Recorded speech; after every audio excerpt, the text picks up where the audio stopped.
बहुत मात्रा में संग्रह किया हुआ है, बहुत अधिकारिकता है, बड़ा पद है, खूब ऐश्वर्य है, जगत में उनका नाम है, सम्मान है, पर हृदय जल रहा है, हृदय अशांत है। क्यों? क्योंकि जहां शांति प्राप्त होती है वहां उनका संबंध ही नहीं है। अशांतस्य कुतः सुखम, जिसका चित्त अशांत है उसे सुख कैसा? ब्रह्म।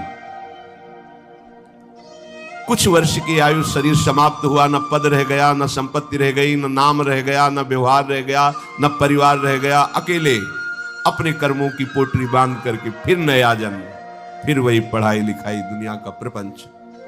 नहीं तो अन्य योनियों में कीड़ा मकोड़ा, पशु पक्षी। विश्राम कहां है? अध्यात्म योग में। श्री भगवान कह रहे निःश्रेयसाय, मतलब दुखों का आत्यंतिक नाश, दुख का लेस नहीं जहां। अब अपने तो दुखालय में रह रहे हैं तो सुख को इसी में ढूंढ रहे हैं, तो हम समझते हैं कि अरबों खरबों रुपया मिल जाए, सुंदर सुंदर भोग सामग्री मिल जाए, मैं सुखी हो जाऊंगा।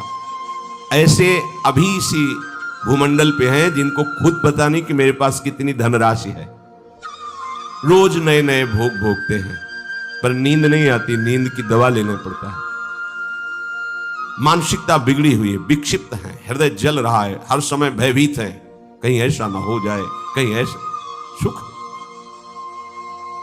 विनिश्चितम बदामि तेन अन्यथा वचांस्य में, गोस्वामी जी कहते हैं मैं सत्य कह रहा हूं, मेरी बात अन्यथा नहीं। जब तक तुम हरि भजन नहीं करोगे तब तक तुम्हें त्रिकाल में, त्रिभुवन में कहीं भी शांति नहीं। छूटवे के जतन विशेष बांधे जाएगो, वह विष भोजन जो सुधा सानी खाएगो। अगर अमृत भी खाएगा तो विष बन जाएगा। हरि विमुखता में तुझे कहीं शांति नहीं मिलेगी। अगर हरि के सन्मुख हो तो विष भी अमृत हो जाए। गरल सुधा रिपु करहि मिताई, गोपद सिंधु अनल शीतला। आग शीतल चंदन की तरह हो जाएगी। समुद्र जो अथाह अगाध है वो गाय के खुर के गड्ढे के समान हो जाएगा। विष अमृत बन जाएगा। दुश्मन सब मित्र बन जाएंगे यदि हरि की कृपा हो जाए तो ये हरि के चरणों का आश्रय ही आत्यंतिक सुख का स्वरूप है। ये कैसे प्राप्त होता है? तो श्री भगवान कहते हैं कि मन ही बंधन और मोक्ष का कारण है। ये जब किसी विषय का चिंतन करता है भोग भावना से, किसी व्यक्ति का चिंतन करता है राग या द्वेष से, तो ये बंधन का कारण बन जाता है। अगले जन्म की ये पूरी तैयारी करा देता है। नाना प्रकार के भ्रमात्मक दुख सुखों में फंसा देता है। और जब यही मन प्रभु का चिंतन करने लगता है, प्रभु के नाम का, प्रभु के रूप का, प्रभु की लीलाओं का, प्रभु के गुणों का, प्रभु के भक्तों का, तो यही मोक्ष का खुला हुआ द्वार हो जाता है। यही मन, जब मन किसी व्यक्ति को भगवत भाव से, किसी भोगों को प्रभु की सेवा में अर्पित करने के लिए, यही मोक्ष का कारण बन जाता है। और जब किसी भोगों को स्वयं भोगने के लिए और किसी व्यक्ति को राग द्वेष से, यही बंधन का कारण स्पष्ट। इसीलिए भगवान बहुत जोर देते हैं अनन्य चिंतन पर। तुम्हारा चिंतन भगवत भाव से निरंतर चलता रहे तो जितनी श्वासें हैं वो प्रभु को अर्पित कर देने का फल होगा, प्रभु के समीप पहुंच जाना। ये तो बहुत कठिन है। मन को संसार के चिंतन से हटा करके प्रभु के चिंतन में लगाना, ये तो बहुत कठिन है। क्योंकि हमारी आसक्ति हो गई है शरीर में, शरीर संबंधियों में, भोगों में, पद प्रतिष्ठा में। बड़ा सुख लगता है जब हमारा यश, हमारी प्रतिष्ठा, हमारा मान, हमारा ऐश्वर्य, हमारा संबंध ये बहुतायत में दिखाई देता है, तो अहंकार को बड़ा सुख मिलता है। यही दुख में फंसने का मूल कारण है। और संसार में यही उद्देश्य रखा जाता है। देखो ना, जो हमारे दुख का मूल कारण है वही हम उद्देश्य लिए घूम रहे हैं, तो सुख कैसे मिलेगा? धतूरा बोओगे तो विषय खाने को मिलेगा ना, अमृत तो नहीं मिल जाएगा। अगर धतूरे में एक जीवन नष्ट करने की सामर्थ्य है तो मान प्रतिष्ठा प्रशंसा भोग भावना ये कई जन्म नष्ट करने की सामर्थ्य रखता है।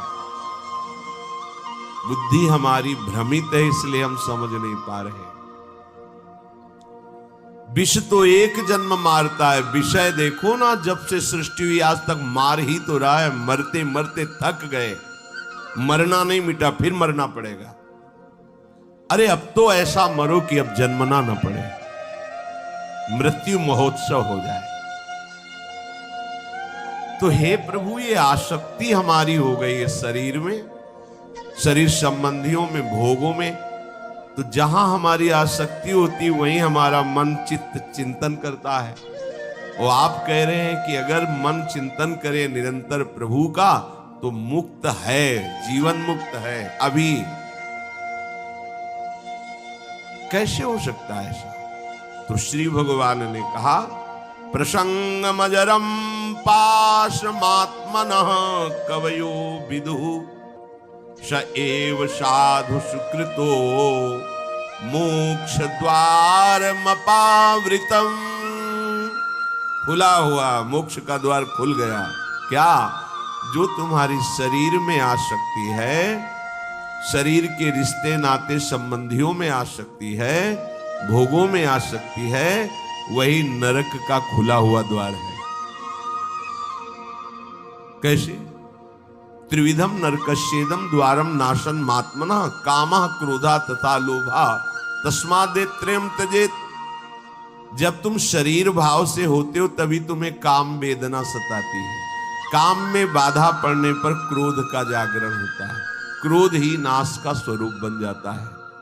क्रोध हमारी स्मृति का नाश करता है, स्मृति से बुद्धि नष्ट हो जाती, बुद्धि नाश ही सर्वनाश हो जाता है।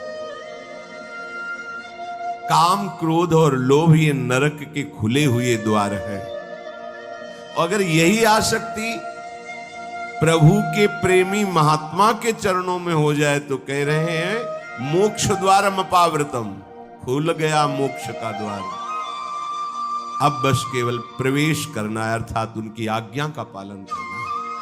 जो आसक्ति शरीर में, भोगों में, संबंधियों में है, यदि वो श्री भगवान के प्रेमी महात्मा सदगुरुदेव के चरणों में हो जाए तो मोक्ष का खुला हुआ द्वार है। अजात शत्रुवः, अगर एक भी व्यक्ति के प्रति शत्रु भाव रहेगा तो यहां लौट के आना पड़ेगा।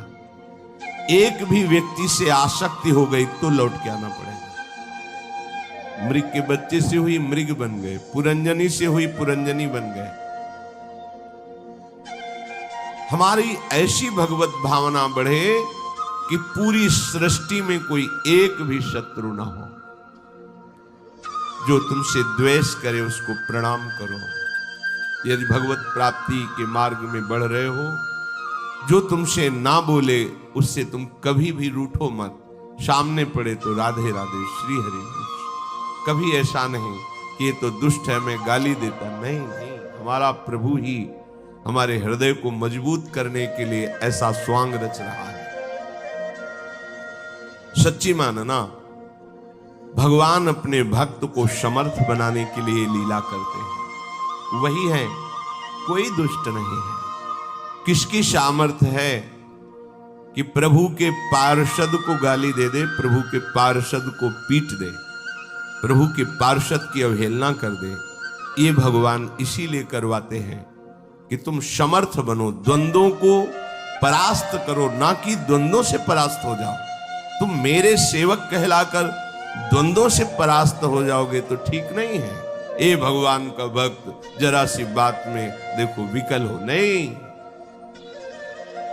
कोई भी भगवान का प्रेमी महात्मा ऐसा चरित्र नहीं पाया गया कि कभी किसी भी परिस्थिति में व्यथित हो गया है।